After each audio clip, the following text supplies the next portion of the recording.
I do hope that I'm answering your questions as good as I can.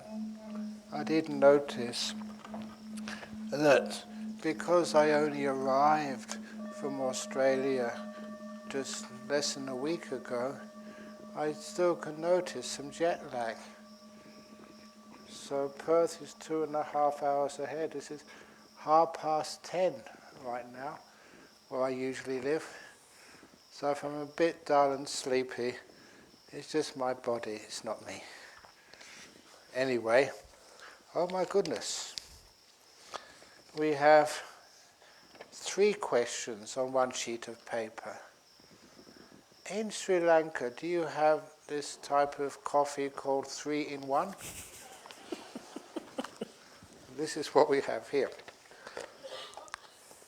In our life event, is our life events already determined due to karma? If not, or if it is, to which extent my life events are already determined? Can this course of events be changed by meditation? Your life events are influenced by karma, not determined by karma. You can always change this or reflect on something in a totally different way. If your life events were already determined due to karma, that story I told about my horoscope would be unavoidable, and I would have fallen in love many years ago. Even though that astrologer said it would be a good year for romance, it never happened. My wisdom, my understanding of the Dhamma just was much stronger than that so-called karma. They're not already determined. The only thing which is determined is that you're going to die. I think I can trust that. If I'm wrong and you live forever, you can come and tell me off. Can this course of events be changed by meditation? Meditation cannot keep you alive forever, but it can just change the way you relate to the events of your life. And by the way it changes the way you relate to the events of your life, then you have great power over your life. පළමු ප්‍රශ්නය අපේ ජීවිතයේ කර්මය විසින් දැනටමත් තීරණය වී අවසානද? එසේ නොමැතිනම් කර්මය කොතරම් දුරට තීරණාත්මකද මගේ ජීවිතයේ සිදුවීම් වලට? ඊළඟට තුන්වෙනි කොටස භාවනාවෙන් මෙවැනි කර්ම වේග වෙනස් කළ හැකිද? තර ස්වාමීන් වහන්සේ පිළිතුරුනේ මේ ජීවිතය කියන දේ කර්මය විසින් ජීවිතයට බලපෑමක් එල්ල වෙනවා. හැබැයි සම්පූර්ණයෙන්ම ජීවිතේ තීරණය වෙන්නේ කර්මයෙන් නෙමෙයි කියලා සානස කිව්වා.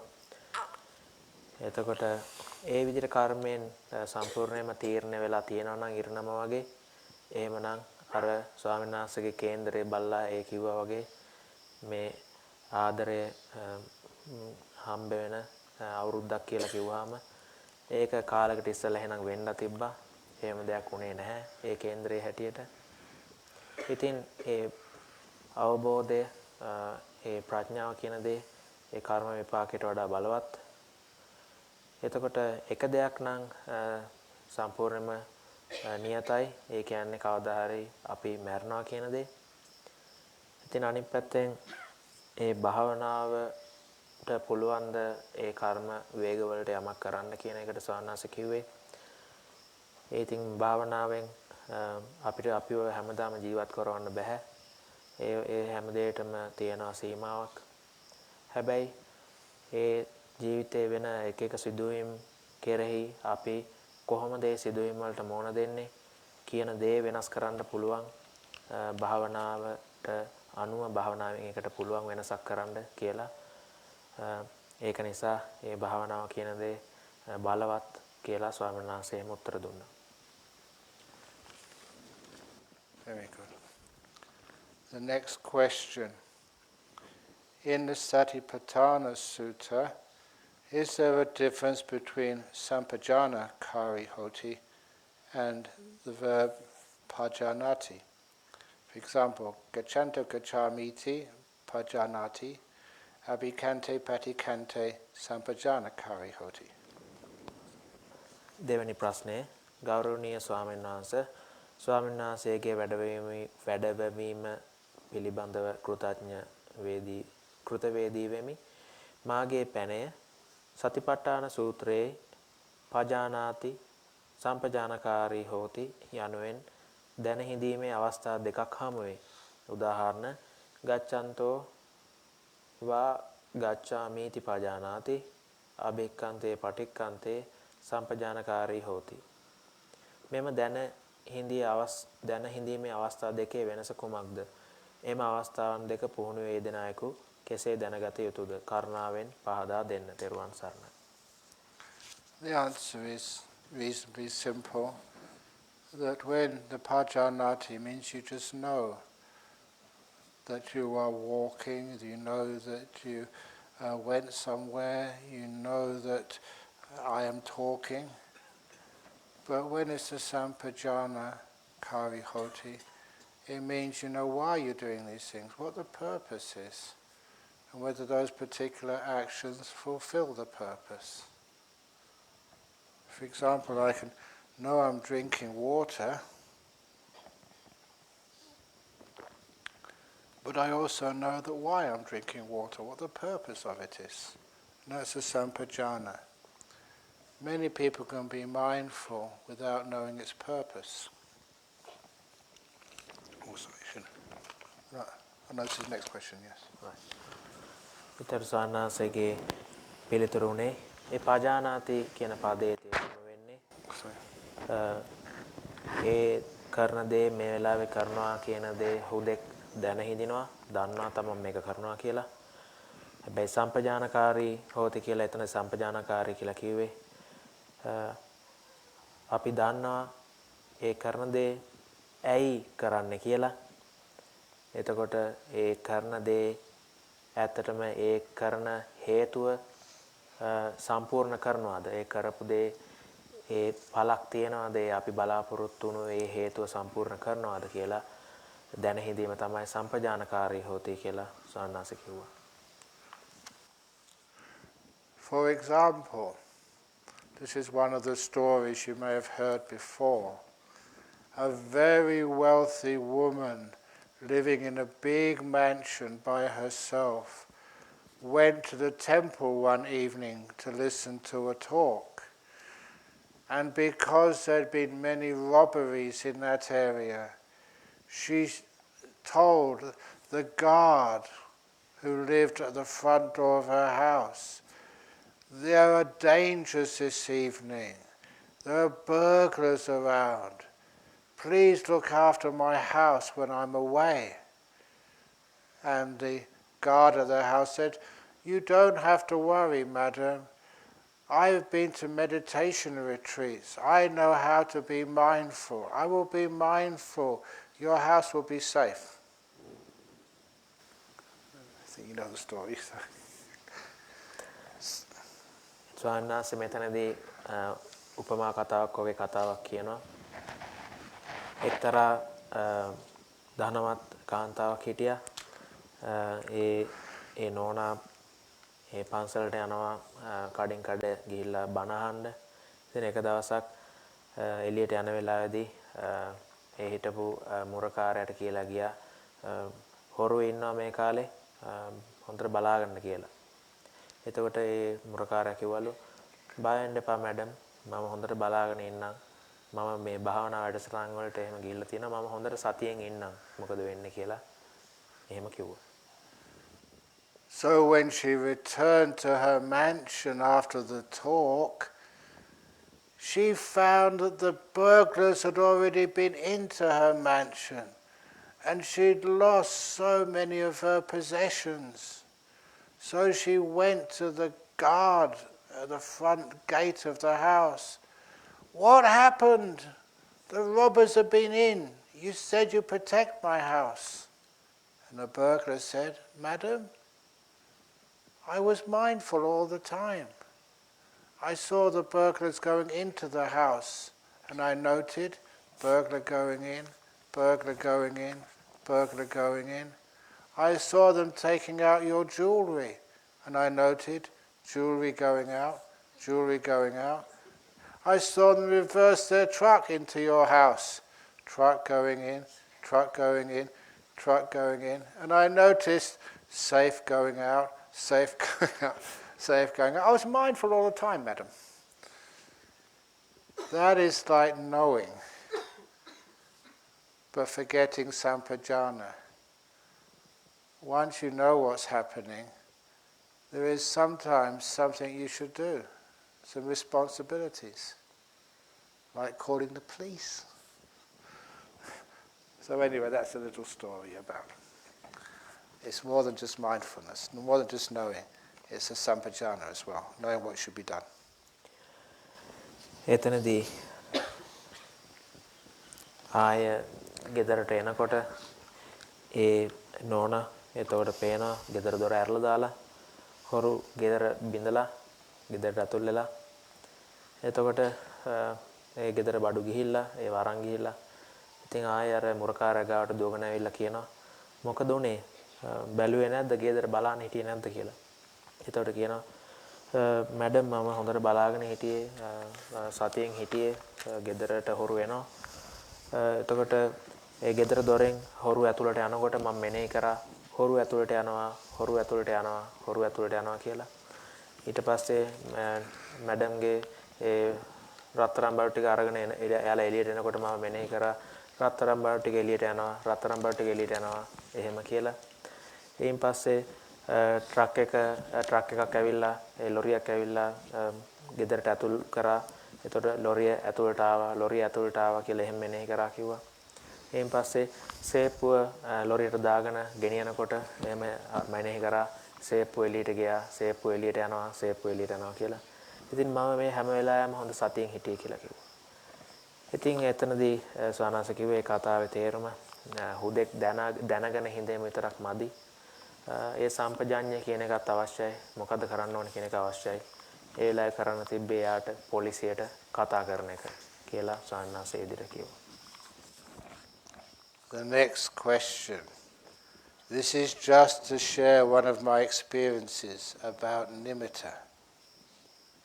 One day, early morning before breakfast, I sat on a chair outside and did anapanasati. I felt very peaceful and calm, and gradually my mind became very relaxed and I could concentrate on my breath. After about 15 to 20 minutes later, I could see a little light, a nimitta. I can't explain how happy I was. Little by little, it became more and more bright, and brighter and brighter. Wow! Now I'm going to gift my nimitta to Venerable Ajahn Brahm. After that, my nimitta became even more brighter, and I worried that I might go blind. Also, I felt like my whole face was burning. Not only face, but whole body. I couldn't bear that heat and brightness, so I came out from my meditation, and I found I was staring at the sun.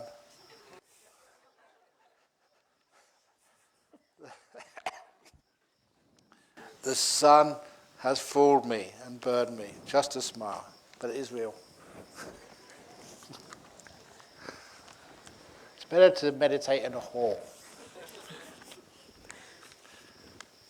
ගෞරවනීය ස්වාමීන් වහන්සේ මේක ප්‍රශ්නයක් නෙමෙයි නිමිත්ත ගැන මගේ අත්දැකීමක් බෙදා ගැනීමක්. දවසක් හීල් දාණයට පෙර පාන්දර ඉර උදා වීමට පෙර මම එළියෙන් පුටුවක් තියාගෙන නැගෙනහිරට මුහුණලා ආනාපානසති භාවනාව කරමින් හිටියා. මගේ හිත ගොඩක් සාමකාමී වෙලා හිත සැහැල්ලු වෙලා හොඳට භාවනා කරන්න පුළුවන් වුණා. විනාඩි 15ක් 20ක් ගත වෙද්දී අදහා ගන්න බැරි විදියට මගේ ඉදිරියෙන් පුංචි ආලෝකයක් පහළ වුණා. අනේ නිමිත්තක් පහළ වුණා නේද කියලා පුදුමාකාර සතුටක් ඇති වුණා. ටිකෙන් ටික ඒ ආලෝකය ගොඩක් දීප්තිමත් වෙන්න පටන් ගත්තා. ටික වෙලාවක් යනකොට ඒ ආලෝකය දරා ගන්න බැරි තරම් දීප්තිමත් වුණා. ඒ මගේ ඇස් අන්ධ වෙයිදෝ කියලා හිතුණා. ටික වෙලාවක් යද්දි මගේ මෝණයි ඇඟයි පිච්චිලා යනවා වගේ 1000ක් ඇති වුණා. දරා ගන්න බැරි වුණ නිසා මං ඇස් ඇරලා භාවනාවෙන් නැගිට්ටා. ස්වාමීන් වහන්සේ දන්නවද මොකක්ද සිදුවෙමින් තිබුණේ කියලා? දෙවියනේ ඒ ඉර එළිය. මාව මුලා කරමින් මාව පුච්චලා තිබුණේ නැගීගෙන එමින් තිබුණු ඒ ඉර.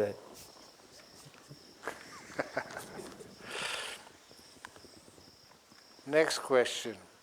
Could you please explain the Buddhist teaching regarding the concept of a wandering Gandhava? ස්වාමීන් වහන්සේ ගන්ධබ්බයා පිළිබඳව පැහැදිලි කිරීමක් කරන්න. One outside.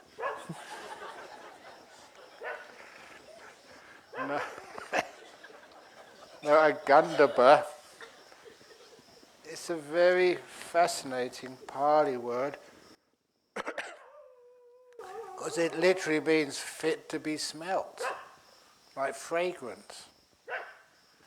And in particular, it means beings which are looking for a womb to be born into. And one example of that, there was a monastery in the north of Thailand, and sometimes people, even in Buddhist countries, can be very cruel to animals. And they had a little monkey in a cage, and they were trying to sell it in the marketplace. And when one of this monk's disciples saw that, he brought the monkey and asked if he could release it in the monastery so it could have a proper home and be looked after. And the head monk agreed.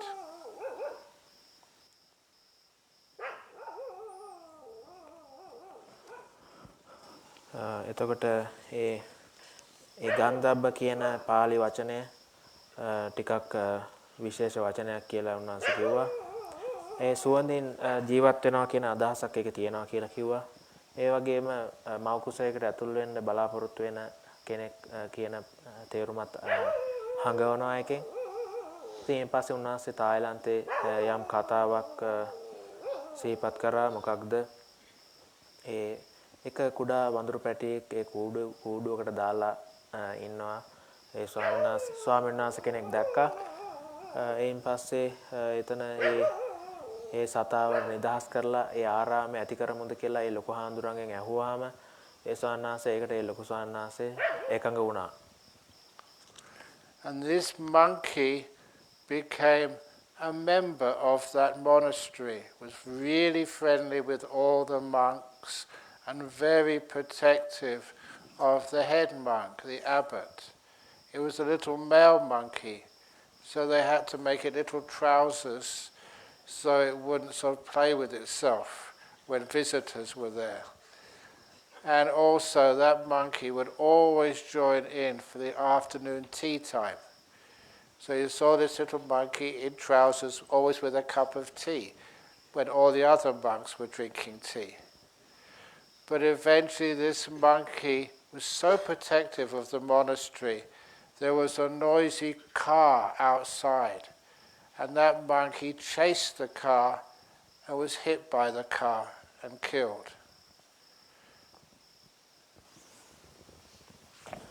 එතකොට මේ වඳුරු පැටියා ඒ විදිහට ආරාමයේ ඇති දඩේ වුණා. ගොඩාක් හිතවත් වුණා ඒ ස්වාමීන් වහන්සේලාට, විශේෂයෙන්ම ඒ ලොකු ස්වාමීන් වහන්සේට. ඉතින් ගොඩාක් ඒ අනිත් ඒ පිටස්තරයන්ගෙන් ආරක්ෂා කරන්න ඒ ඉන්න ස්වාමීන් වහන්සේලාව ඒ සතා ඒ විදිහට හුරු වුණා. නැත්නම් නැඹුරුතාවයක් තිබුණා. ඉතින් ඒ පොඩි ඇඳුමකුත් කලිසමකුත් අන්දලා තිබ්බා ඒ මේ වඳුරු පැටියට. එයින් පස්සේ පුරුදුනා කොච්චරද කියනවනම් හවස තේ බොන්න එන වෙලාවටත් ඒ වඳුරා හාඳුරුත් එක්ක එකට තේ බිව්වා. ඉතින් ওই විදියට අර පිටස්තර දේවල් වලින් ආරක්ෂා කරන හැඟීම තිබ්බ එක කොච්චරද කියනවා නම් එක අවස්ථාවකදී ඒ කාර් එකක් ආපු වෙලාවක ඒ කාර් එක පස්සෙන් එලවන්න ගිහිල්ලා කාර් එකට යට වෙලා ඒ සතා මැරුණා. And the head monk at the time was meditating, and he saw what happened. He had very powerful meditation. And that stream of consciousness from the monkey now was a Gandhava. And that Gandhava went into the womb of a pregnant woman in the village. Now that head monk shouldn't have said that to the other monks. Everybody heard it. Everybody was told it. And the monks could not wait until that woman gave birth to see what came out of her womb, because it was a monkey before. There's no doubt about that. That monk was a very powerful meditator. And when I asked them what happened, they said that little baby, when it came out of the womb, was exceptionally hairy. එතකොට ඒ කතාවේදී ඊළඟ කොටස දානස කිව්වේ ඔය විදියට ඒ සතා මරණ වෙලාවේදී ඒ ලොකු ස්වාමීන් වහන්සේ ආරාමයේ හිටපු භාවනා කරමින් හිටියේ. උන්වහන්සේට ගැඹුරු භාවනාවක් තිබුණ කෙනෙක්, බලවත් භාවනාවක් තිබුණ කෙනෙක් දැක්කා ඒ සතා මැරුණා. එයින් පස්සේ ඒ විඥාන ධාරාව ඒ ගමේ හිටපු වෙනත් ඒ කාන්තාවකගේ කුසේ උපට බැසගත්තා කියලා. ඉතින් ඒ කතාව ඒ වෙලාවේදී පසුව හිටපු සංඝයා වහන්සේලාටත් ඒ ලොකු සනස කිව්වලු.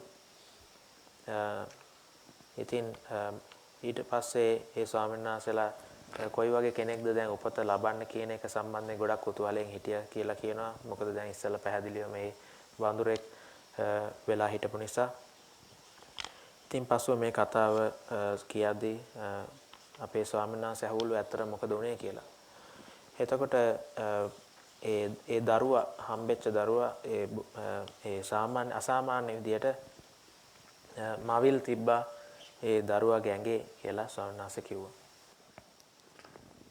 One of the reasons, if you ever do develop psychic powers like that, please don't tell such stories, because that young boy coming out of the mother's womb, everybody knew he really was a monkey before, and he would get teased so much by all the other young children. So please keep these things quiet. එතකොට සානාසේ කිව්වා මේ විදිහේ දේවල් දකින්න පුළුවන් භාවන හොඳ භාවනාවක් තියෙනවා නම් ඒ දේවල් අනිතට කියන්න යන්න එපා. මොකද ඒ ළමයා ඒ විදිහට ලොකු වෙද්දී ඉතින් දැන් ගමේ අයම දැනගත්තා මෙයා ඉස්සර වඳුරෙක් කියලා ඉපදුනේ කියලා. ඉතින් ළමයි හරියට යාට විහිළු කරාලු. ඉතින් ඒක නිසා එළියට කියන්න එපා කියලා සානාසේ මතක් කරා. Next question. Venerable Ajahn Brahm, as mentioned in the Mahaparinibbana Sutta, the Lord Buddha went into Animitta Samadhi to be released from physical discomfort. What is Animitta Samadhi? And what is the technique of getting into Animitta Samadhi?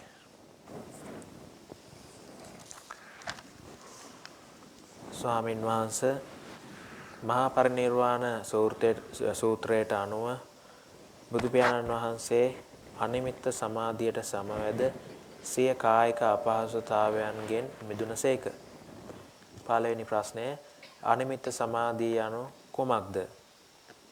දෙවෙනි කොටස එම සමාධිය ලැබීමට ගත යුතු මාර්ගය කුමක්ද? Now I may be wrong here, but those types of samadhi are entered by focusing mostly on anicca, dukkha, anatta and sunyo, or sunyata, emptiness. And if I'm not mistaken, I think Animitta Samadhi is entered by focusing mostly on sunyata, emptiness. And so this is a very special type of samadhi, stillness. And don't know if this can be entered by people who aren't arahats, but this was a special method used by the Buddha, because once you go into that stillness and into the jhanas, it's still jhanas, just the way you enter them is different than maybe just going with the breath. Once you enter those jhanas, obviously you don't feel, experience the five senses, the body has vanished, and you are free from any of the physical discomforts which you feel. So that's one of the reasons why, that even if you do get old, which many of you will, or many of you are already, like me, that sometimes it's a beautiful way of overcoming the physical discomfort, getting some freedom from them by going into a samadhi state. Even when I was young, to avoid the mosquitoes by getting into a samadhi state. This is when you don't feel the body anymore, you're just with the mind. Did I mention the time when I was experiencing the scrub typhus episode? Oh, not yet. So the first year I was a monk in Thailand, just most of the monks got a fever which no one knew what it was. It was bad enough you had to go to hospital for a few weeks. So when I got, what it actually was scrub typhus, and the locals had a natural immunity. It was only the Westerners who had no immunity. When you would sit or sleep in the forest, then these little mites, the small insects living in the forest, would bite you and transfer that disease into your body. You'd only get scrub typhus once and you'd have your immunity. So as a result of that, I had a very strong fever. I was only about 24 years old, which is not that old. I should be fit and healthy. Okay, deal, dog? You be quiet. Good. Never mind. But anyway, I had this scrub typhus. I was in the hospital about 4 or 5 weeks. And if you have a fever for that long, you get very, very, very weak. I've never been just so lack of energy ever. And I remember one day just laying in the bed feeling terrible, and the only thing I could think of doing was meditating. Not on my breath, because that was too difficult. Instead, I just let go and got in this beautiful state of meditation where you couldn't feel the body anymore. And to me that was so blissful. And I don't know how long I was in that state of meditation for, but certainly when you emerged afterwards, that was such a relief. And one of the things I noticed from that experience was my posture. I was sick in a hospital bed. It was for the fever I had before. My arms and legs were all over the place. I've never ever seen that posture recommended in any book of meditation. Arm here, arm there, legs all over the place.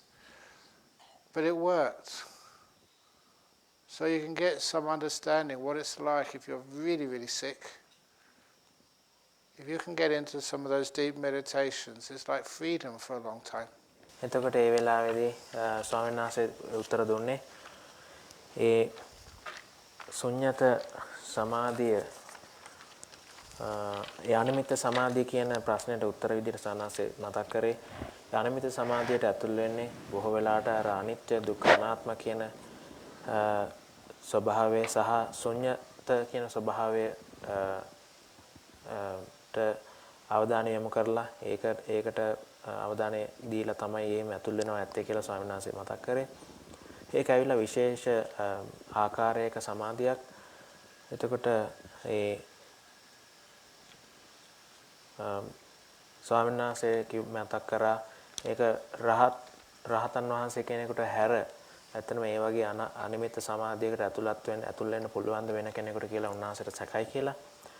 ඉතින් ඒ කෙසේ හෝ වේවා ඒ ධානා ස්වභාවයට ඊතා කිට්ටු නැත්නම් ඒ වගේ තත්වයක් ඒක. එතනදී විශේෂයෙන් ස්වාමීන් වහන්සේ කිව්වේ කය කියන දේ නොදැනී යනවා. ඒ සමාධියට ඇතුල් වුණාම ධානයක වගේම තමයි. එතකොට අර ඒ කායික අපහසුතාවයන් කියන දේවල් එතනදී නැති වෙලා යනවා. මොකද දැන් ඉන්නේ ඒ සමාධිය තුල නිසා. එතකොට ඒ Tamanට ඒ තියෙන ඒ කායික වේදනා ඒ වයසට යෑම නිසා ඇති වෙන ප්‍රශ්න ඒ දේවල් වලින් ගැලවෙන්න ඒක උපකාරී වෙනවා කියලා ඒ විදිහට ස්වාමීන් වහන්සේ මතක් කරා. ඒ වගේම ස්වාමීන් වහන්සේ අර ඒ ස්ක්‍රබ් ටයිෆස් හැදිලා තායිලන්තයේදී ඒ උන්වහන්සේ පැවිදිච්ච මුල් කාලේදී රෝහල්ගත වෙලා වෙච්ච සිදුවීම නැවතත් සිහිපත් කරා. එතකොට ඒ විදිහේ අමාරුවෙන් උන්වහන්සේ වැඩ හිටියේ රෝහල්ගත කරලා ඒ උණ හැදිලා. එයින් පස්සේ උන්වහන්සේ කල්පනා කරා මට භාවනා කරන්න පුළුවන් කියලා. ඊට පස්සේ ඒ භාවනාවට සමවැදිලා ඉතින් ඒ යම් පහසුවක් ලැබුණා කියලා කියනවා ඒ භාවනාව කරපු නිසා. ඒ භාවනාවෙන් එළියට ආපුවම උන්වහන්සේට තේරුණේ උන්වහන්සේගේ අත් කකුල් ඒ විවිධ දිශාවලට යොමු වෙලා තිබ්බේ. සාමාන්‍ය පොත්වල දකින්න ලැබෙන ඉරියව්වකින් නෙමෙයි උන්වහන්සේ භාවනාවට ඇතුල් වෙලා තිබ්බේ කියලා විශේෂයෙන් කිව්වා. ඉතින් ඒ විදිහට ඒ ධානයකට ඒ ඇතුල් වීමේ තියෙනවා ඒ වගේ ආනිසංශ ඒ කය කියන දේ අත්හැරලා ඒ වේදනාවන්ගෙන් මිදිලා ඒ විදිහට ගත කරන්න පුළුවන් කියලා උන්වහන්සේ ඒකට උත්තර දුන්නා. The next question. When I eat mindfully, I focus on biting action, not on the food I eat. When doing that, I do not feel the taste much. Can you advise me what method is better?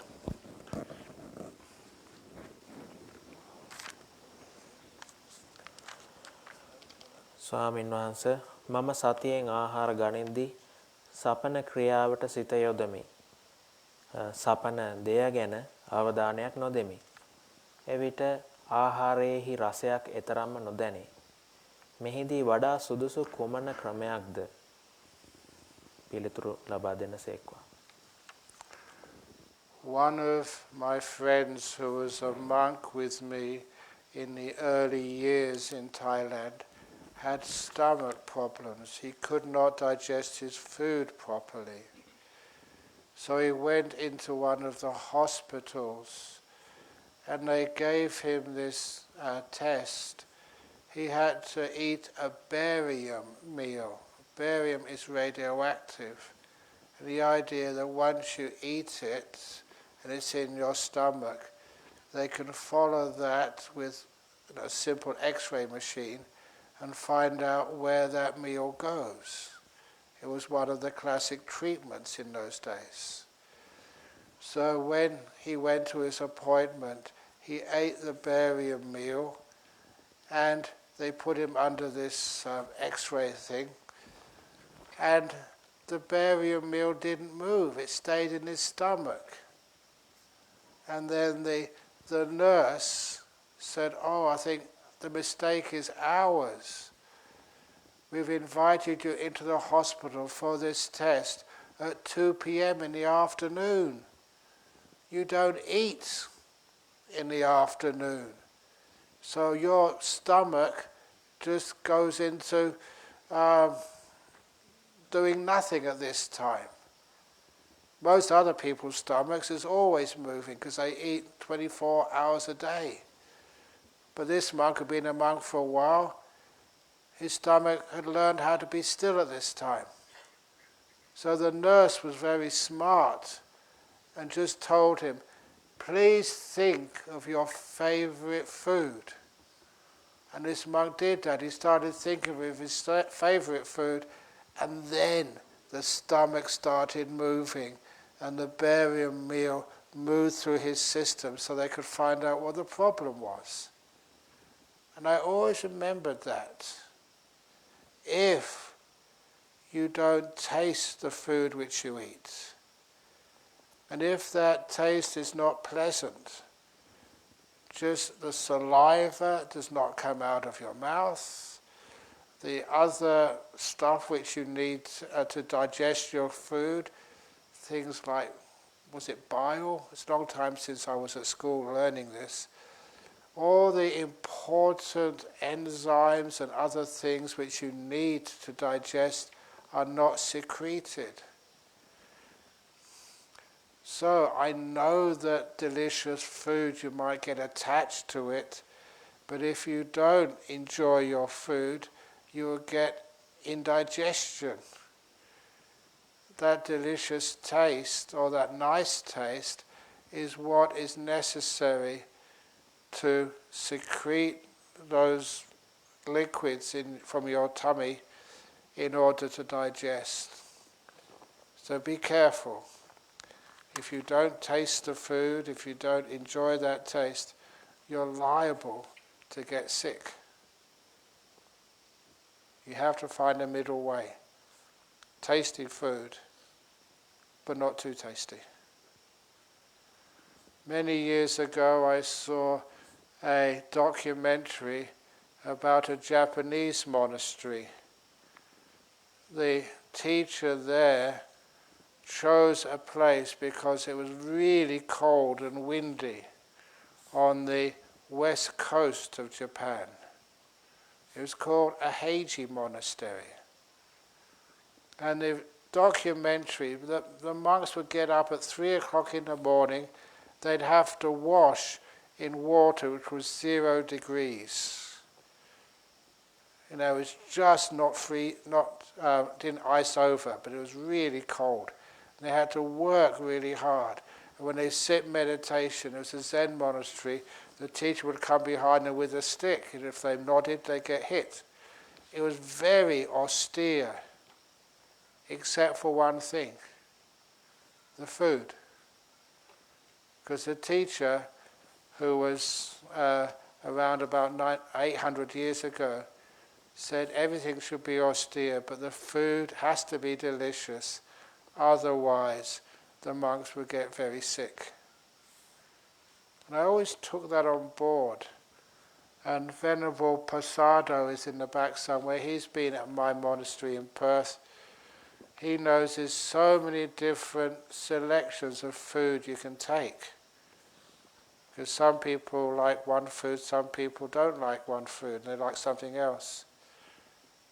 And as the head monk in that monastery, I make sure there's enough food for all the monks and nuns so that you can get a good digestion. Or can you call all of that?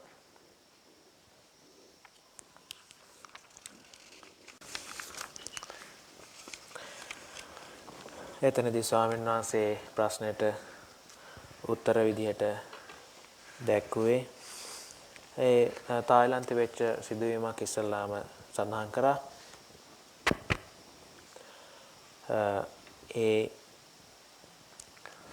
උන්වහන්සේගේ මේ මිත්‍ර ස්වාමීන් වහන්සේ නමකට ඒ ආහාර අජීර්ණ ප්‍රශ්නයක් තිබුණා.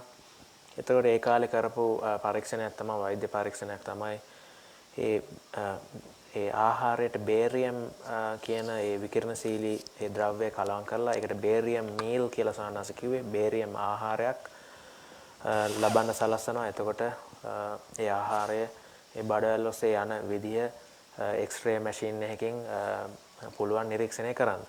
එතකොට ඒ වගේ පරීක්ෂණයකට ඉතින් ලැහැස්ති වෙලා ස්පිරිතාලෙට ගිහිල්ලා එතකොට ඒ බේරියම් අඩංගු ඒ දේ වළඳන්න උනා ඒ ටෙස්ට් එක කරන්න. හැබැයි දැන් එක්ස්රේ මැෂින් එකෙන් බලද්දී ආහාරය ආමාශයෙන් පසුව ගමන් කරන්නේ නැහැ. ආමාශය රැඳිලා තියෙන්නේ. එතකොට ඒක බලපු ඒක නිරීක්ෂණය කරපු ඒ නර්ස් නෝනා දැන් මේ තායිලන්තේ වෙච්ච සිදුවීමක් මේක. ඒ නර්ස් නෝනාට තේරුණා ඇත්තටම දැන් වෙලාව 2යි හවස.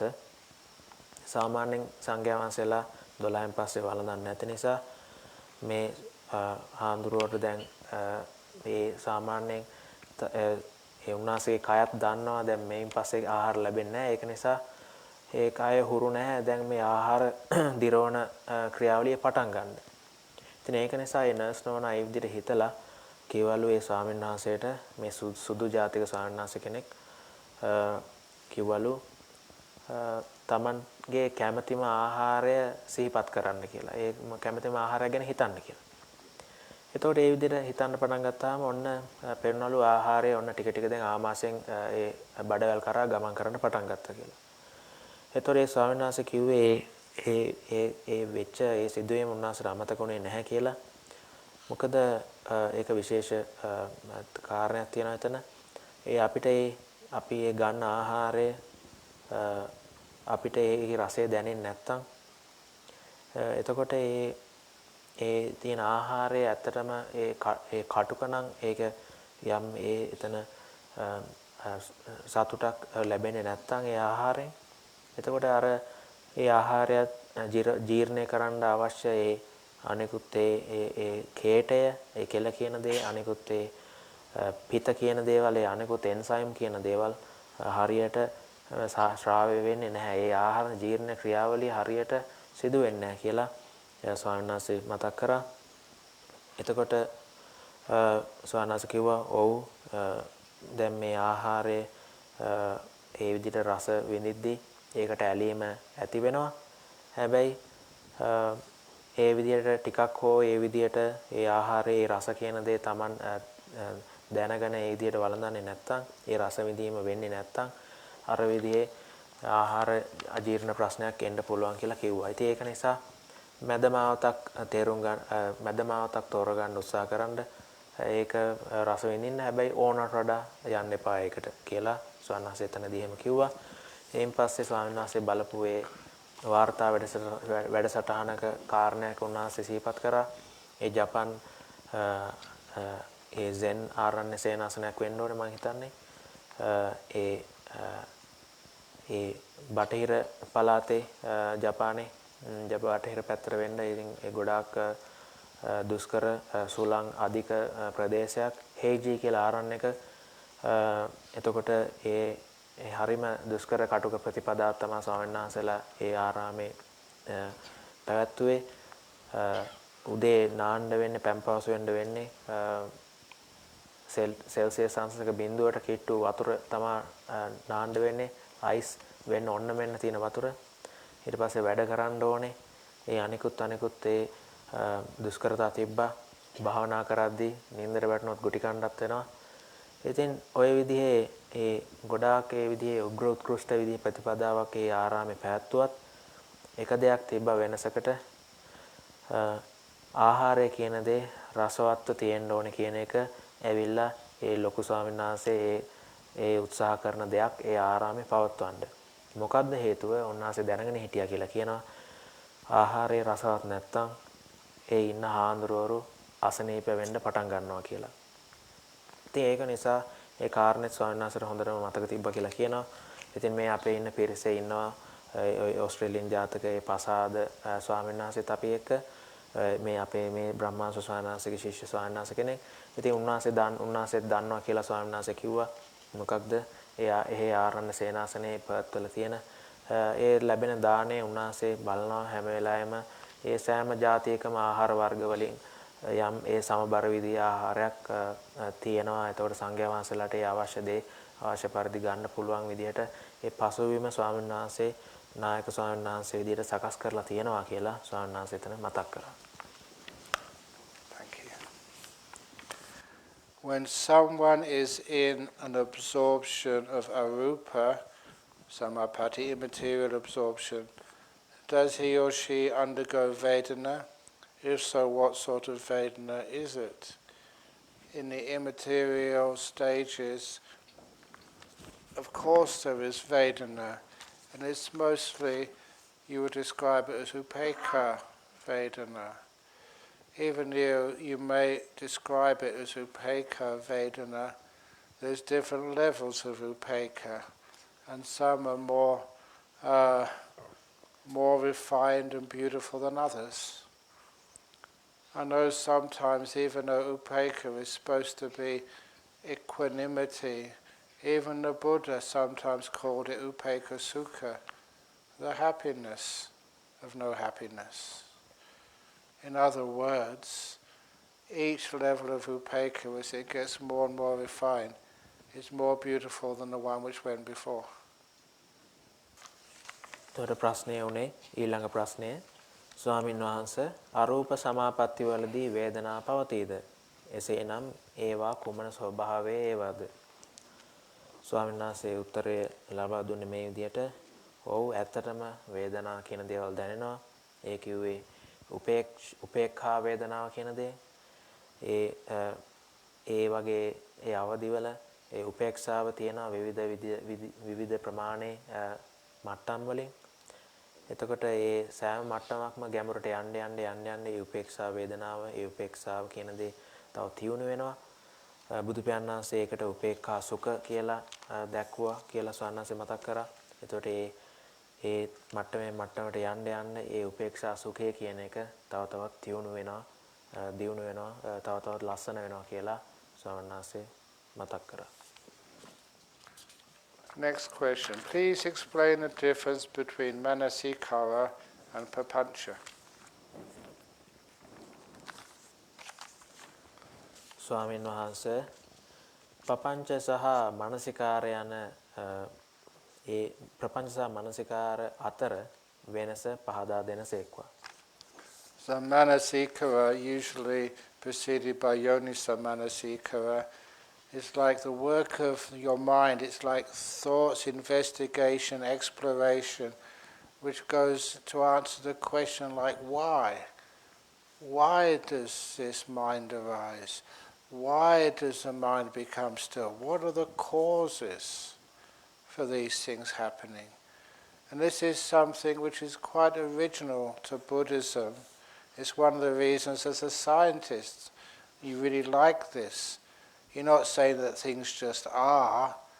You're asking the question why they are. Where does it all come from? Manasikara gets to the relationship between causes and their effects.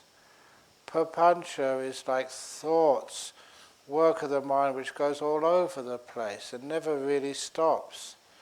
You think about so many different things and you try and make some connections, but it keeps going on and on and on, and on and on and on, and on and on and on, and on and on and on, and on and on and on. I'd like to hear the translation of that. And on and on. Okay. Awesome. එතකොට ඒ ප්‍රශ්නේ හැටියට මානසිකාර්ය කියන දේ උන්වහන්සේ දැක්ුවේ ඒක යෝනිසෝ මානසිකාර්ය කියන පදයට ආන්දලා එතනදී යෝනිසෝ මානසිකාර්ය කියලා කියන්නේ දේවල් හරියට පරීක්ෂා කරලා බලනවා. එතකොට ඒක පරීක්ෂා කරලා බලන්නේ මේ ඇයි මේ తත්වය ඇයි මේ දේ ඇති වෙන්නේ මොනවාද මේ දේ ඇති වෙන්න හේතු කියන ඒ ප්‍රශ්න මැදි කරගෙන තමයි ඒ මානසිකාර්ය යෝනිසෝ මානසිකාර්ය සිදු වෙන්නේ කියලා ස්වාමීන් වහන්සේ කිව්වා. එතකොට ඒ විදිහට ඒ හේතුව සහ ඵලය අතර ඒ සම්බන්ධතාවය ඒක වෙන්නේ ඇයි කියන දේ හොයලා බලන සුළු ස්වභාවයේ දෙයක් තමයි මානසිකාර්ය කියලා ස්වාමීන් වහන්සේ කිව්වා. ප්‍රපංච කියලා කියන්නේ ඒ දේවල් සම්බන්ධයෙන් ඒ විදිහට හිතනවා මේක වෙන්නත් පුළුවන් කියලා ওই විදිහට ඒක සංවිධානයෙන් නැත්නම් ඒ පාලනයකින් යුතුව සිටීමක් නෙමෙයි. ඔහේ හිතාගෙන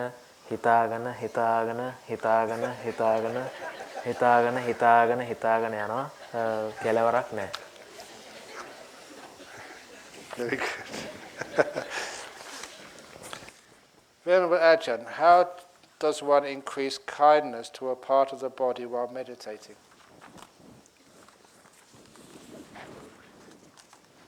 ස්වාමින් වහන්සේ භාවනාවේදී ශරීරයේ කොටසකට කාරුණික සතිය වැඩිපුර යොදන්නේ කෙසේද?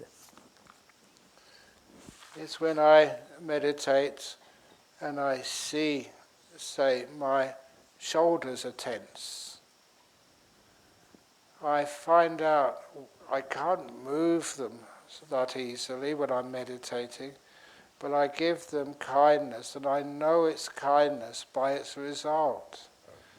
If it really is kindness, the shoulders relax. They feel they're opening up. They feel that nothing is stretching them, that nothing is squashing them, not being extended, that they're loose and free and easy. That's what it feels like. So we do what's called trial and error to relax our shoulders. And when you feel what works, that is what kindness is. And that's how to do it. One of the advantages of this method is that you learn what kindness is. Many people think they're being kind, but they're not. So here we learn what kindness is by its results. If it truly is kindness, then things will relax. If it truly is kindness, then animals will allow you to pat them on the head. If it really is kindness, then the car boots, you can open them easily. This is where you learn what kindness really is and how to practice it.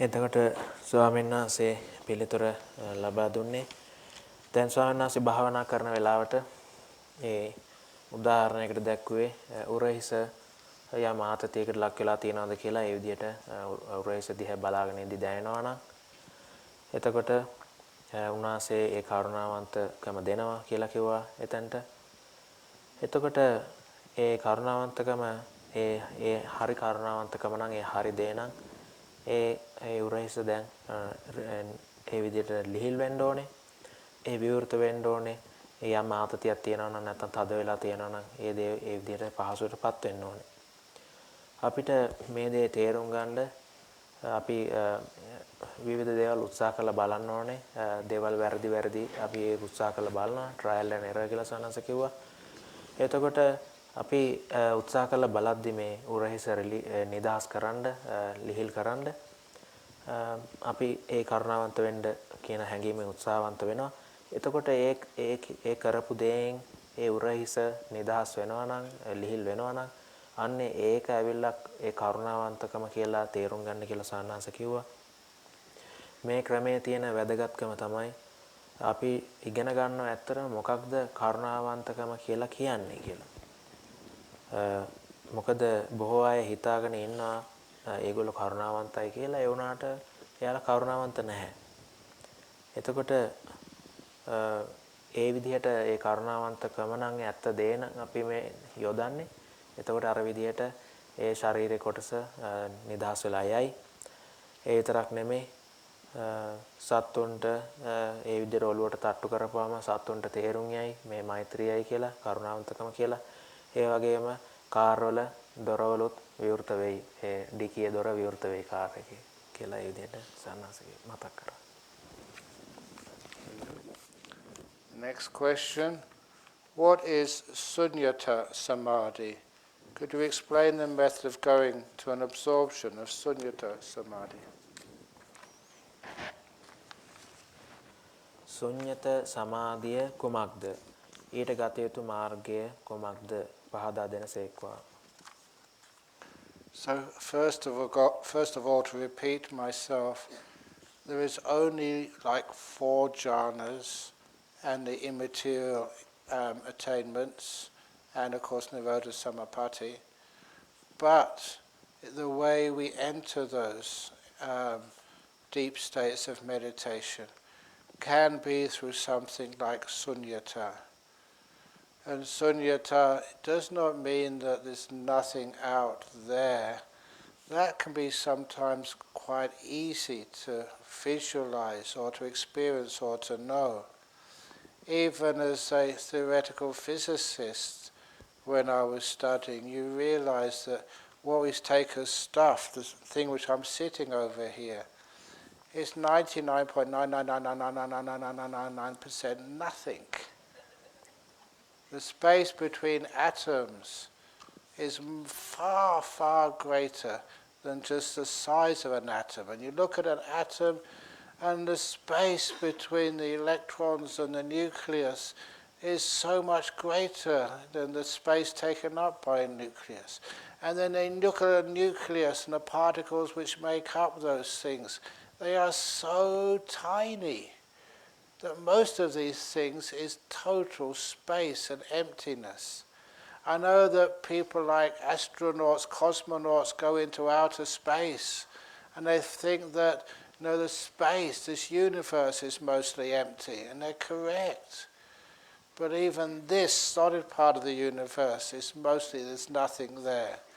All there is, what we take to be stuff, is just forces interacting, not stuff. This is like science which I learnt, one way of perceiving it. But it did tell me how little there is actually here. And just as an interesting byproduct of this science, I remember, because I used to be a physicist, and now I'm a meditating monk, sometimes I get to go to these conferences about the connection between spirituality and science. And one thing which you always wondered, where did all this rupakanda come from? This stuff. And I mentioned to the professor of physics at our local university, who at that time was a physicist of the year in Australia. And we were suggesting there is something in science, I'm going to give you a hard time now, sorry, something in science called negative energy. I don't mean anything psychological. I mean, you take this torch, it has potential energy. In other words, if I want to throw this outside of the Earth's gravitational pull, I've got to use some energy somewhere. There's a negative energy component of any massive object. And that's just one example of negative energy.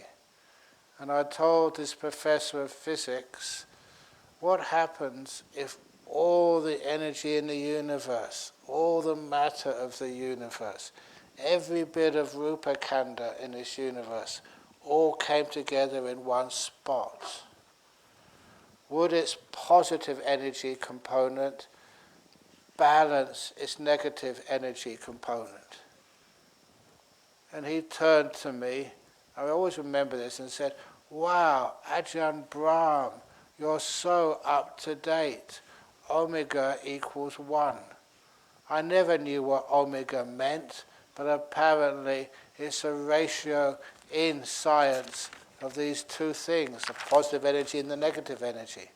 So if you take this whole universe and everything in it, all the forces, all the energy, all the matter, and put them all together, drew them all in, there would not be a big explosion. There'll be a big poof, and gone. Totally balanced. Nothing. And you too. That's one way of looking at it. Nothing. At 9 o'clock. 11:30 in Perth for me. Go on. එතකොට ස්වාමීන් වහන්සේ එතනදී දැක්ුවා ඒ ශුන්්‍යත සමාධියට ඇතුල් වෙන්නේ කොහොමද කියන ඒ කතාවේදී හැම වෙලාවෙම ධාන හතරක් ඒ අරූප සමාපatti හතරක් ඒ නිරෝධ සමාපatti කියන දේවල් තමයි තියෙන්නේ. එතකොට ඒ සමාධියට ඇතුල් වෙන ස්වභාවය මොකක්ද ගන්න මාර්ගයේ අනුවයි මේ මෙතනදී මේ කතාව වෙන්නේ ශුන්්‍යත විදියට. එතකොට හැබැයි ඒක සාමාන්‍යයෙන් අපිට හිතන විදියට දේවල් වල තියෙන ශුන්්‍යතාවය මෙනෙහි කරලා ඒකට යන්න පුළුවන් කියලා ස්වාමීන් වහන්සේ හිතන්නේ නැහැ ඒ වගේ ලේසියෙන්. මොකද ශුන්්‍යත කියන එක සමහරවිට අපිට හිතන්න පහසු සංඥාවක්. එයින් පස්සේ උන්වහන්සේ ඒ සෛද්ධාන්තික භෞතික විද්‍යාවේ කාරණා ටිකක් ඉතින් පැවසුවා. ඉතින් සාමාන්‍යයෙන් ඒ පරමාණු කියන දේවල් අපි හැදිලා තියෙන මේ පදාර්ථය කියන දේ තියෙනවා. ඒ පදාර්ථය මෙහෙම ඝනවට තිබ්බට ඒ තියෙන පරමාණු ආදී දේවල් අතර තියෙන හිදැස ඒ පරමාණු වල තියෙන ප්‍රමාණයටත් වඩා ලොකුයි. ගොඩාක් මේ තියෙන දේවල් ඝනව තිබ්බට වැඩි හරිය තියෙන්නේ ගොඩාක් හිදැස් තියෙන්නේ. ඉතින් ඒ තියෙන විවිධ බලයන් එක්ක තියෙන ඒ බලයන් ඒ එකිනෙක අතර තියෙන අන්තර් ක්‍රියාව නිසා තමයි මේ විදිහට ඝනවට පේන්නේ. හැබැයි ඇතුළේ තියෙන දේවල් බොහෝ විට හිස් අවකාශයක් තියෙන කියලා ස්වාමීන් වහන්සේ තේරුම් අරන් හිටියා කියලා කිව්වා භෞතික විද්‍යාඥයෙක් විදියට. ඒ වගේම එළියට ගියාම පෘථිවියෙන් ඒ හිස් අවකාශයේ ඒ විශ්වයේ තියෙන වැඩි හරිය තියෙන හිස් අවකාශය කියන එක ඒ තාරකා විද්‍යාඥයෝ කියයි කියලා කිව්වා. ඉතින් ওই විදිහට යම් ඒ ශුන්‍යතා ස්වභාවයක් භෞතික විද්‍යාව හැටියටත් කියවෙනවා කියලා කිව්වා. ඉතින් ඒ ස්වාමීන් වහන්සේ කිව්වේ ඉතින් ස්වාමීන් වහන්සේගේ භෞතික විද්‍යාව ඒ පසුබිමත් එක්ක උන්වහන්සේට ඉඳලා හිටලා ආරාධනා කරනවා සමහරවිට ඒ විද්‍යාව සහ බුද්ධ ආගම අතර යම් කිසි ඒ සංවාදයක් පවත්වන අවස්ථාවලදී උන්වහන්සේට ආරාධනා කරපු තැන් තියෙනවා කියලා කිව්වා. ඉතින් ඒක අවස්ථාවක ඒ ඕස්ට්‍රේලියාවේ භෞතික විද්‍යා මහාචාර්ය කෙනෙක් එක්ක කතාවකට අවස්ථාව ලැබුණා. ඒ මහාචාර්යවරයාත් විශේෂ කෙනෙක්. ඒ අවුරුද්දේ හොඳම මහාචාර්යවරයා භෞතික විද්‍යාවට කියලා භෞතික විද්‍යාව සම්බන්ධයෙන් හොඳම මහාචාර්යවරයා කියලා ඒ ඕස්ට්‍රේලියාවේ සම්මාන ලැබු මහාචාර්ය කෙනෙක්.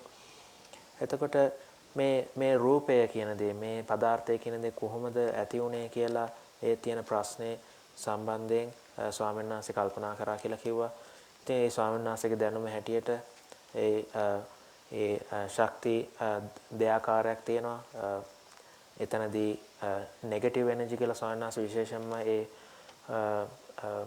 ඒ විදිහේ ඍණ ශක්තියක් ස්වාමීන් වහන්සේ දක්වුවා. ඒක අර මානසිකව කියන ඍණ ශක්තියක් නෙමෙයි, නෙගටිවිටි එකක් නෙමෙයි. ඒක ස්වාමීන් වහන්සේ කිව්වේ දැන් ඒ ටෝච් එකක් පෙන්නලා ඒ ටෝච් එක දැන් මේ පොළවේ තියෙන ඒ ගුරුත්වයට විරුද්ධව ඉහළට දාන්න ඕන නම් යම් ශක්තියක් ඒ පොළවේ ගුරුත්වයට ඍණ පැත්තට විරුද්ධ පැත්තට දාන්න ඕන ශක්තියක් තියෙනවා. ඒ වගේ ස්වභාවයක් තමයි ඒ ඍණ ශක්තිය කියලා කියන්නේ. ඉතින් ඒ වෙලාවේදී මේ මහාචාර්යතුමාගෙන් ඇහුවලු මොකද හිතන්නේ ඒ විශ්වයේ තියෙන ඒ ඔක්කොම ඒ ධන ශක්තිය සහ ඍණ ශක්තිය ගැන ඒ ප්‍රශ්නයක් ඇහුවේ. ඒතර මේ විශ්වයේ තියෙන ඔක්කොම පදාර්ථයේ ඒ ශක්තිය කියන දේවල් ඔක්කොම එක තැනකට ගෙන එන්න පුළුවන් නම් එතනදී මොකක් වෙයිද කියලා උන්වහන්සේ ඇහුවලු මේ මහාචාර්යතුමාගෙන්. එතකොට මහාචාර්යතුමා කිව්වලු එතකොට ඒ සානස අහපු ප්‍රශ්නේ ඇවිල්ලා ඒ විදිහට එකට ගෙන ආපුවාම මේ ධන ශක්තියත් ඍණ ජනශක්තියත් සමාන වෙනවද? ඒක බැලන්ස් වෙලා පවතීද කියලා එහෙම ඇහුවලු. එතකොට ඒ මහාචාර්යතුමා කිව්වලු පුදුමයි. ඔබ වහන්සේ මේ වෙනකොට භෞතික විද්‍යාව වෙන දේවල් දන්නවා. ඒ ධන ශක්තියත් ඍණ ශක්තියත් අතර තියෙන ඒ අනුපාතය 1යි කියලා කිව්වා. ඒ ඔමේගා කියලා වැලියු එකක් 1 කියලා කිව්වා. ඉතින් ස්වාමීන් වහන්සේ එතනදී කිව්වේ ඉතින් මේ දේවල් මේ පදාර්ථය මේ විශ්වයේ තියෙන දේවල් ඔක්කොම එකට ගෙන ආපුවාම ඒක එකපාර ලොකු පිපිරීමකට පත් වෙන්නේ නැහැ. ඒ වෙනුවට වෙන්නේ එකකින් එක එකතු වෙලා ඒක කැන්සල් අවුට් වෙලා ඒක පුහ් ගාලා නැති වෙලා යනවා කියලා ස්වාමීන් වහන්සේ කිව්වා. ඒ විශ්වයේ දේවල් ඇතුළුව අපි ඔබ හැම දෙනාමත් අපි ඔක්කොමත් එහෙම නැති වෙලා යනවා කියලා උන්වහන්සේ එහෙම ඒ ශූන්‍යතා අදහස භෞතික විද්‍යාවට අනුව මතක් කරා. දැන් මේ වෙලාව රෑ 11:30 right in Perth. Oh yes, yeah. දැන් රෑ 11:00 වෙලාව මේ ඕස්ට්‍රේලියාවේ ඉතින් ස්වාමීන් වහන්සේට ටිකක් මහන්සි කියලා ස්වාමීන් වහන්සේ මතක් කරා. So that's it. I have nothing left. අදට එපමණයි මොකොත් ඉතුරු වෙලා නැහැ. හිස් වෙලා තියෙන්නේ. Very good. Sadhu, sadhu. Thank you.